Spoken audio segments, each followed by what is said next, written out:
Don't you dare.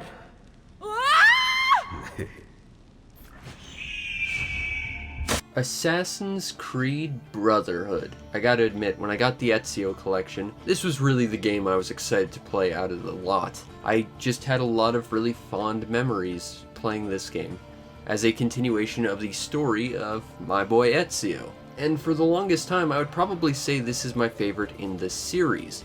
Replaying it again, I'm not sure I can say that anymore. While I'm certainly quite fond of this game, it's definitely lost a bit of its luster to me. Now the story, like every Assassin's Creed up to this point, has an A and a B story. The A story features the world's blandest man, Desmond Miles, once again trying to relive the memories of his ancestors who were far more interesting than him, in hopes that, like his assassination skills, Ezio's charm would eventually rub off on him. Actually, more accurately, he's trying to hunt for some magical doodad that's crucial to the plot that I'm pretty sure just tells him how those tattoos magically appeared on his wrists in the 0 time between the previous game and this one. Anyway, no one really cares about Desmond because, well, let's just be honest, he's Desmond, and everyone actually cares about Ezio, which is where the other story comes from. You know, the one you'll be actually playing. Ezio's story continues right where the previous game finished. With his job finished, he heads home with the satisfaction that everyone who has ruined his life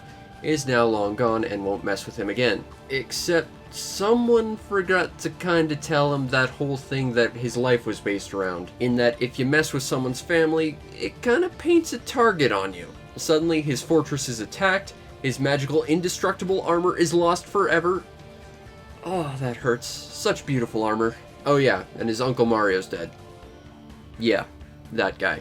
And in the attack on Ezio's family, I guess he had some sort of severe back injury because he's lost the ability to do a vertical jump while climbing. You know, that move that took an entire chapter to get in the previous game. And yet, somehow buying a glove fixes it? Yeah, I don't know what that's about, but somehow buying a glove fixes his back so he can do that move again.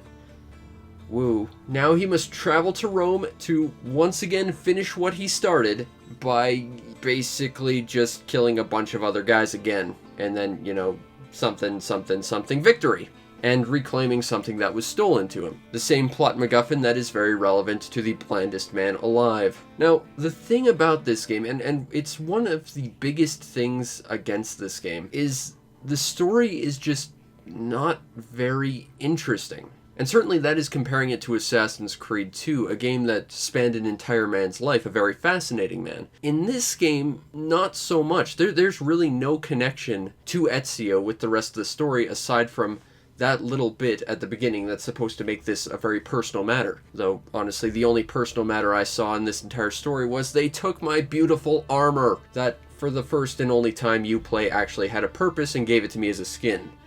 Hooray. Assassin's Creed 2 was literally Ezio's journey. It was his arc from a hot-blooded youth to a very wise man. He's made his journey. He's made his arc. There's not really much more character growth to be had here, and it shows. So instead, seeing as Ezio is now like the master assassin, it is built around trying to build up an assassin branch in Rome. And so he has to go and gain friends out of the friends he already has because reasons, and somehow become the Grand Master Assassin that he's supposed to be. Except, even then, the only real advancing plot that has is Ezio has a bit of a falling out with his sister that gets completely glossed over by the end, and that there might be a traitor among the ranks of assassins, and even then, it is resolved in the most weak way imaginable, like to the point where I'm not even opposed to spoiling it.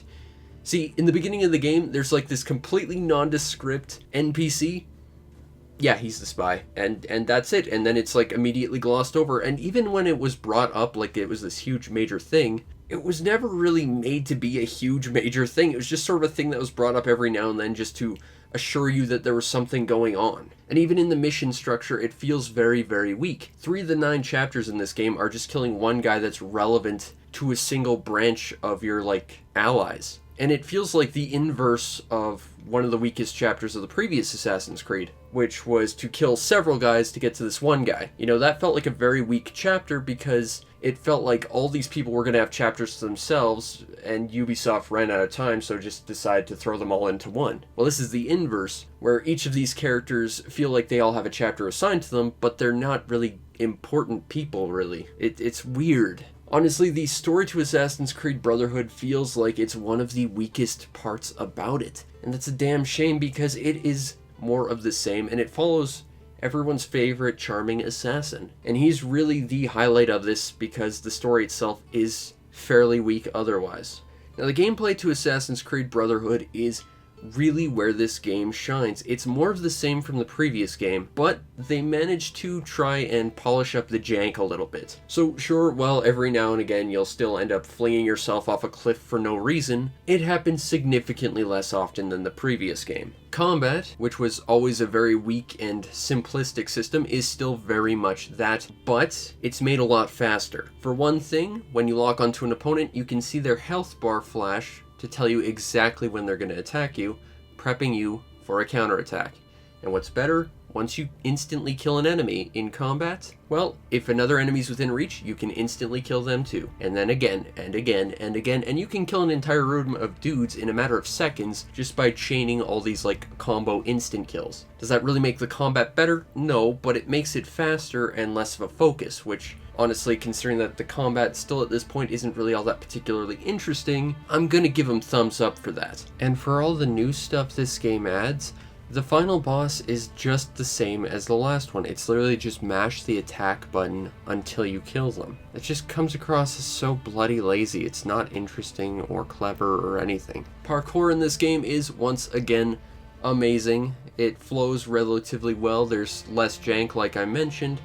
And this game does benefit from the architecture of Rome. Yes, it's very, very cool to be able to climb the Colosseum and jump off, like an assassin would, according to this game. And, you know, it flows nicely, and it really does get you very intimate with the environment, and that's definitely appreciated. And like I said in the previous review of Assassin's Creed 2, Assassin's Creed is, of course, a game about killing dudes. And this game sets a bit of a weird precedent about it, because I haven't talked about one major mechanic, and we'll get to that in a sec. But this game, it's sort of the start of where Assassin's Creed kind of stops being about assassinating people. I would always say that Assassin's Creed 3 was the first game where you never really played an assassin, but this one, it's trying to take steps away from it, and you can see it. You want an example? Alright, you see that on Ezio's back? That's a crossbow. That was originally included as part of a promotional trailer for the first Assassin's Creed, but it never showed up in game. Presumably because it was hard to program. But in actuality, because it probably broke the game over its knee. Because in addition to being the bender of the Renaissance, the crossbow, well, does this. Yeah, it silently kills any enemy from a distance. And suddenly, you don't actually have to get your hands dirty and get up close. You can take care of the problem a mile away. Oh, but it gets better. See, something I've been sort of ignoring up to this point is one of the biggest mechanics of Assassin's Creed Brotherhood. Your Brotherhood. As you continue the game, you will find a bunch of street youths who need to be raised up from the ground as oppressed individuals to be a member of your murderous, maladjusted, malevolent menagerie of many marvelous, merry murder men or women, because the assassins are an equal opportunity murder squad, and once you raise them up to the right part, you can summon them to do your bidding for you. For every 2 assassins you add to your death squad, you gain a little extra energy bar underneath your health, and once you have 3 of those that are filled up with energy, so at least 6 sidekicks, well then you can do this. And suddenly you can take down armies from a continent away. Yeah, see, that's the weird thing about this game. Really, some of the biggest focus in this game is putting you nowhere near the actual assassinations and taking you out of the equation entirely. It is really bizarre. And I think the developers kind of realized this because they added an extra mechanic that, while I kind of respect that it's trying to do something interesting, I really hate it. Once again, going back to my Assassin's Creed 2 review, I kind of attribute the first Assassin's Creed to having really nice, natural, organic assassinations. You could basically do whatever you wanted in order to take out your opponent, provided you took out your opponent. Assassin's Creed 2 really truncated that by forcing you to sort of go through plot requirements in order to kill your opponents. This one, it gets even worse because it still has like that sort of plot structure that Ezio took out his opponent in this exact circumstance, but now it has something called full synchronization. In the plot, Ezio is somehow repressing memories in his DNA to prevent Desmond from experiencing the end of the game, and thus providing more Desmond experience to the game, which, you know, the game immediately pulls back on, saying, whoa, we can't have you playing as Desmond. That would be terrible. You need to play as Ezio, so go experience his memories. He's repressing these memories, and the only way to unlock these repressed memories in his DNA, which, saying that out loud, I can suspend my disbelief about experiencing, you know, historical events of your ancestors through your DNA. That's an interesting concept. How they're capable of repressing their memories from you, which in this case is like a machine reading it. I can't suspend my disbelief to that. That makes no sense. But regardless, from a gameplay perspective, basically what this means is every mission has a synchronization rate. By completing the mission,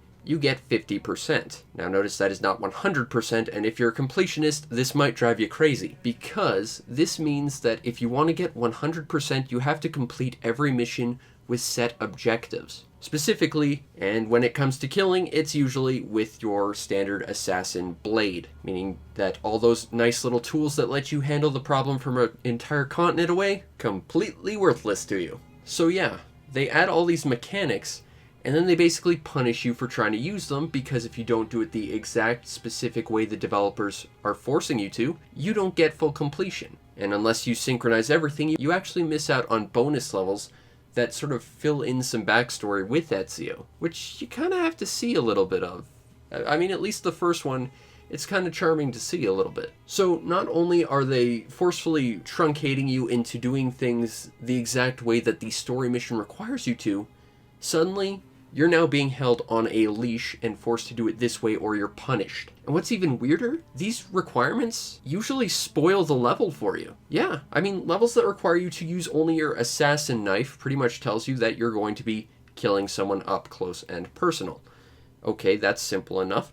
But then you've got missions that say, okay, don't lose more than like 10 pieces of health. That means there's going to be lots of combat. If it's don't lose any health, that means you're probably not going to run into too much combat, or if you do, it's entirely optional and you should probably avoid it. You know, this stuff already existed. You were already punished if you were detected in story missions previously. So adding like a secondary layer to it is just stupid, and it ruins the absolute immersion and freedom that Assassin's Creed had originally provided you with. And like I said, it removes 90% of all the tools this game gives you. You know, thinking back on it, Assassin's Creed Brotherhood is like that one kid everyone knew growing up. You know the one who had really wealthy parents, so he got all the nice new toys and would just show them off in front of you. But then the moment you want to try and play with those new toys, they hit you because, damn it, Lee, I just wanted to play with your damn Megazord. I think I might have gotten a little off track here, but that's basically what Assassin's Creed Brotherhood is. It's the thing that gives you so many nice new toys and then immediately punishes you for trying to play with them. Now, one thing I do quite like about this game is the world that it sets up in Rome. I think Rome is an excellent combination of sort of the warmth of the previously explorable Florence, as well as the architectural beauty of Venice, but without all that stupidly awkward, narrow corridors that place kind of forced you into. Rome is a very busy little town with lots of very distinct areas in it, and I really respect that. The only thing I don't like about it is that half the map is basically just giant open field that is dead space with nothing in it. And I think that's why they kind of had to make horses more prominent in this game. Previously, you couldn't ride horses into town, now you can, and when this game was first announced, that was a big deal. This is why. There's just tons of open space with nothing to do in it. In addition, this game still has the same problem that Assassin's Creed 2 did in making money, except instead of going to a single table in your little castle, now you have to go to each individual store in all of Rome in order to activate them. Yeah, that's a little rough. And the only way they've really tried to remedy any of this whole having too much money and nothing to spend it on is to make some of the things you have to buy really expensive. For example, in order to keep making money, you can go and buy all the landmarks up to and including the Roman Colosseum, which I did, and I'm pretty sure I am now Lord God Emperor of Rome, just like I always dreamed. Once you buy all of those, there's nothing else. And I mean, buying them, all that gives you is more money that you can't do anything with. It's a continuing problem that is still not addressed.